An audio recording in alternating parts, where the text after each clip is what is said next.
Hey everyone, welcome to this video. If you are new to Fiverr or thinking about hiring someone for the first time, this video is just for you.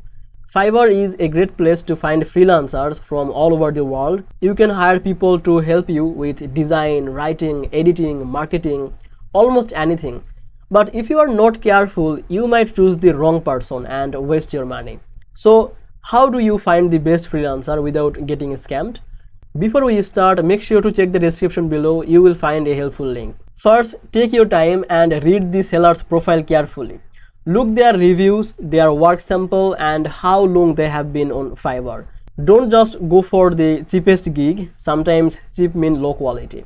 Also, when you message a freelancer, ask simple questions about your project. See how they reply. A good freelancer will reply carefully and show interest in your work. If someone sends you a copy-paste answer or asks you to pay outside Fiverr, that is a big red flag. When you are ready to order, make sure you give clear instruction. The better you explain your needs, the better the result will be. And always remember, stay inside Fiverr system. So that was for today. If you want to shortcut or find the official link of Fiverr, check the description below of this video. So don't forget to like this video. If this video helped you, please make sure to subscribe this channel. I will see you in the next video.